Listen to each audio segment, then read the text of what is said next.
সামনে আসছে কোরবানির ঈদ, আর কোরবানির ঈদের গরুর মাংস কিন্তু সবার ঘরেই কম বেশি থাকবে।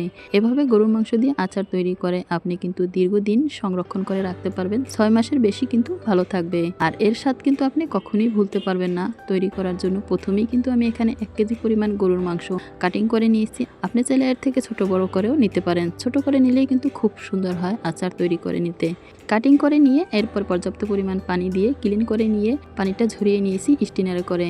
এরপর প্যানে অ্যাড করে নিয়ে পাটায় বাটা আদা, রসুন, হলুদের গুঁড়া, মরিচের গুঁড়া, ধনিয়ার গুঁড়া, হাতে তৈরি একটা স্পেশাল মশলা, এই ভিডিওটা আমার চ্যানেলে দেওয়া আছে, আপনারা চাইলে দেখে নিতে পারেন।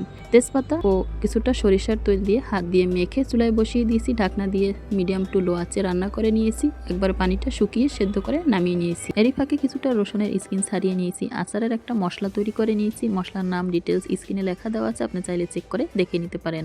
এরপরে চুলায় প্যান বসিয়ে পর্যাপ্ত পরিমাণ সরিষার তৈলে রসুন, শুকনা মরিচের ফোড়ন ভেজে নিয়ে মাংস অ্যাড করে দিয়েছি। নাড়াচাড়া করে একটু ভেজে নিয়ে এই পর্যায়ে লবণ চেক করে নিয়ে কিছুটা বিট লবণ, ভাজা জিরার গুঁড়া, তৈরি করে রাখা আচারের মশলা ও দীর্ঘদিন সংরক্ষণ করার জন্য সাদা ভিনেগার, কিছুটা লেবুর রস অ্যাড করে দিয়ে টেবিল চামচ চিনি অ্যাড করে দিয়ে কিছুক্ষণ রান্না করে নিয়ে নামিয়ে নিয়েছি। এরপরে পরিবেশনের পালা। আল্লাহ হাফেজ।